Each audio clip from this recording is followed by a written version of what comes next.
Thank you very much for watching Nnalubaale Sports. My name is Martin Mugambi, here with Mr. Denis Musali, Honorary Secretary for Cricket Uganda at the over in Entebbe. We are enjoying some good game of cricket.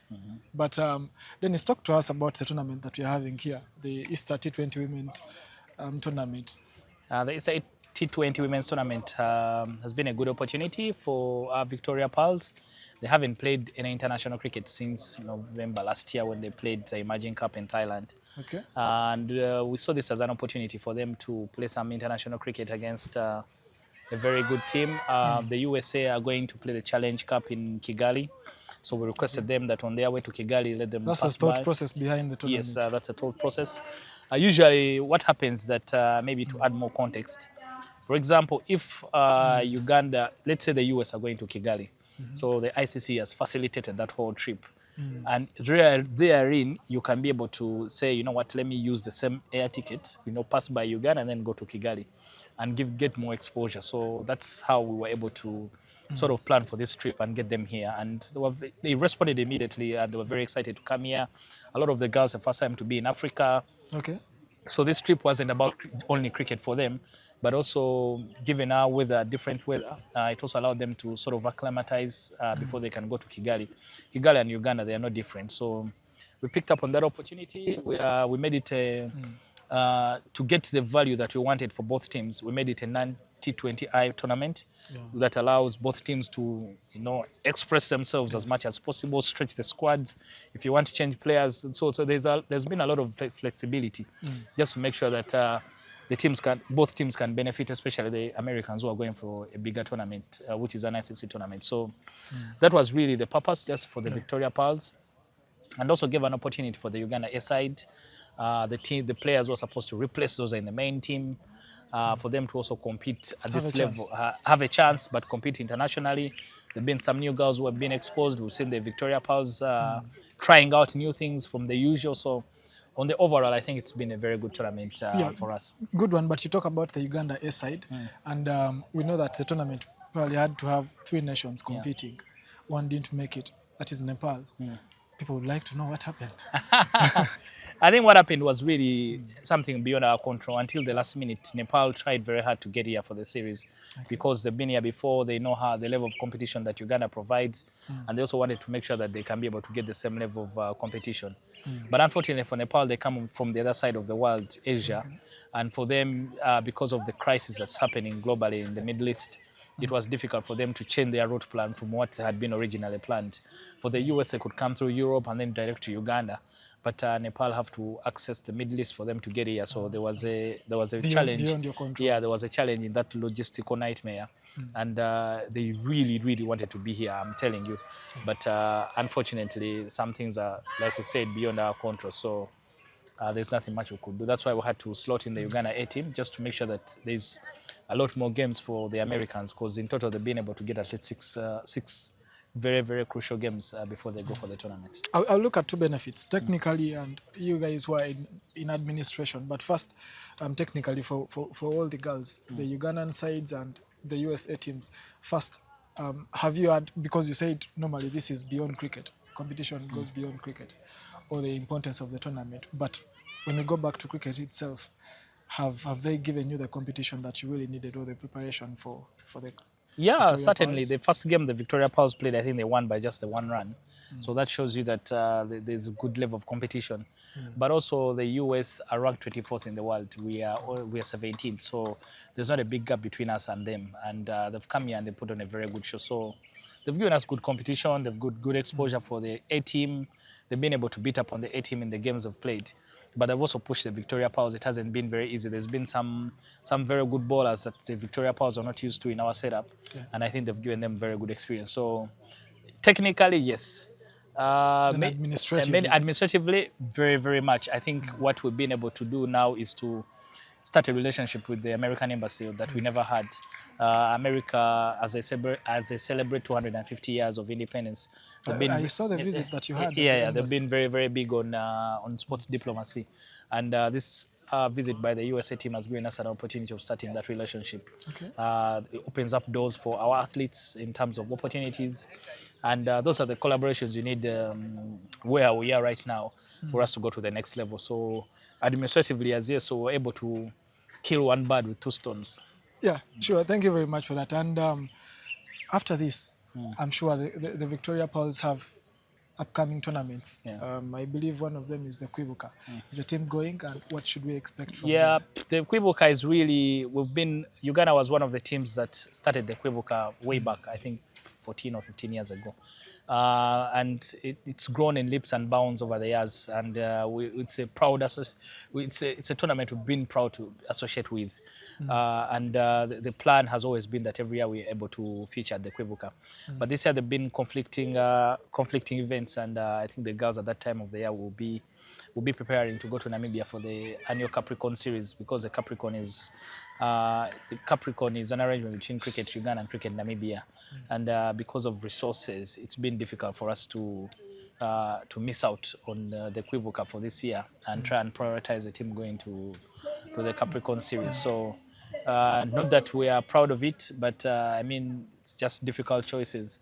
And ultimately, this year we shall miss the Kwibuka, but most certainly next year we have to make sure we go back to the Kwibuka, because it's been a launching pad for so many of our players right now.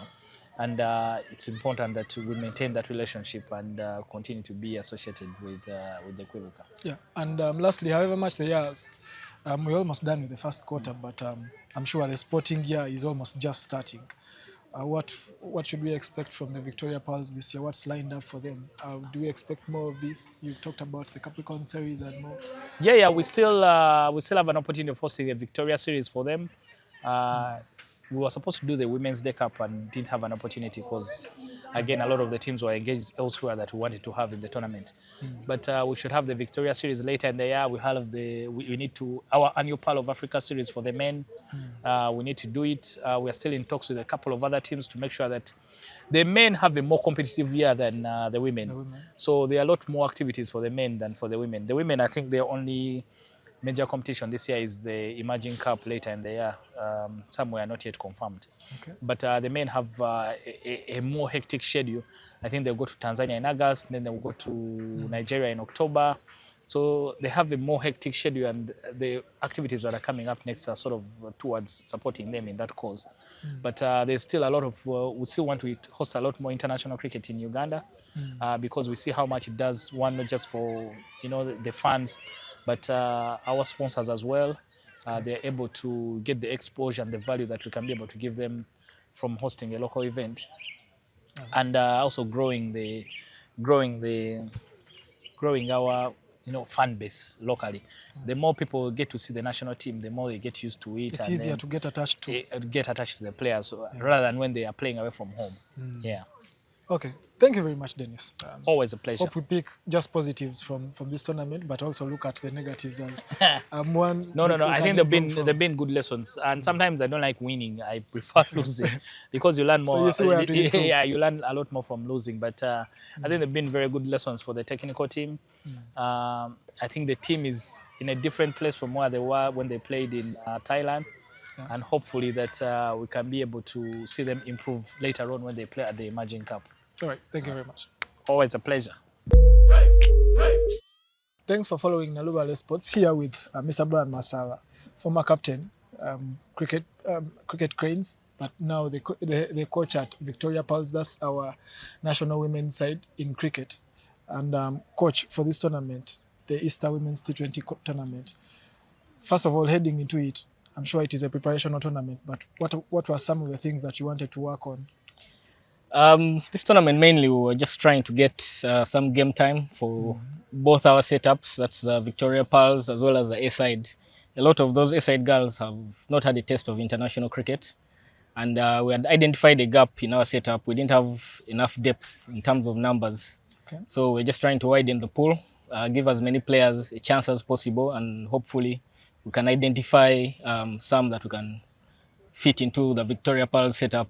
You So know, the basically, more, yeah. came as a blessing in disguise. Yeah, absolutely. I mean, first of all, Cricket Uganda accepting to field an A side as well was a big thing. This is the first time in our history that we fielded a women's A side. So it's a good thing for Ugandan cricket, and hopefully we can continue to do that.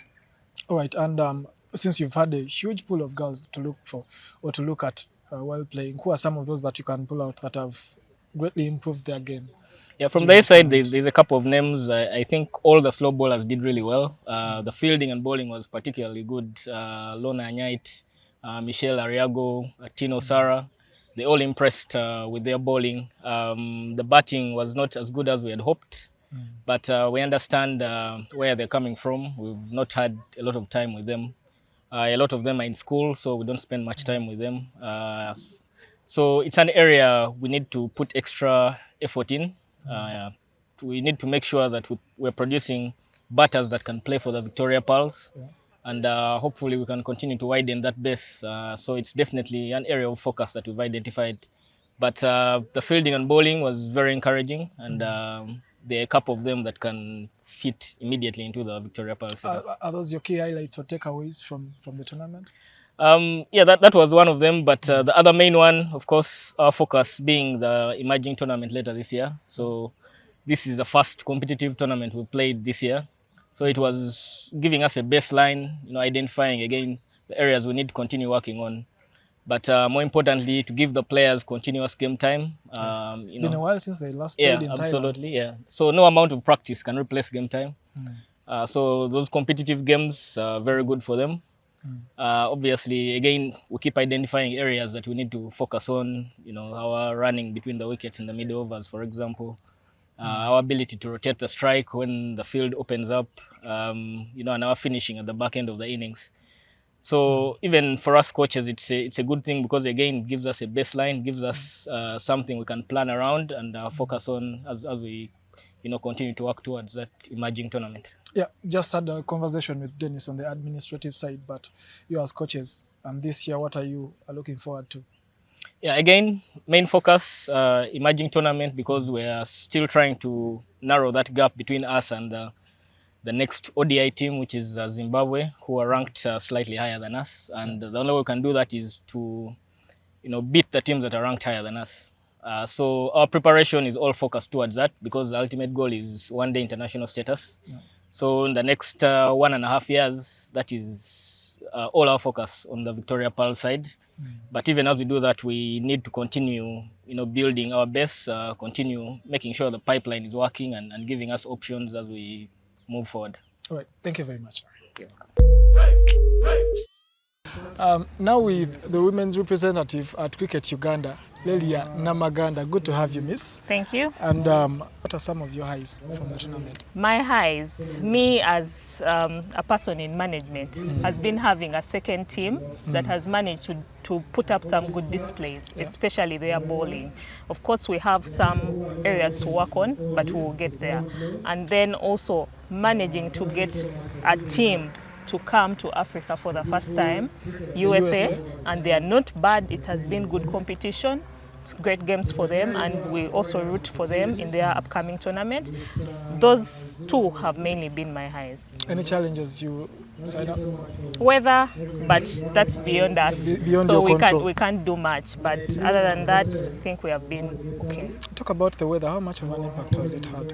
Well, we have had to shorten some of our games, yes. But because of the good crew we have had, the groundsmen and then our stewards stepping in, we have managed to play almost all games except the one that was washed out.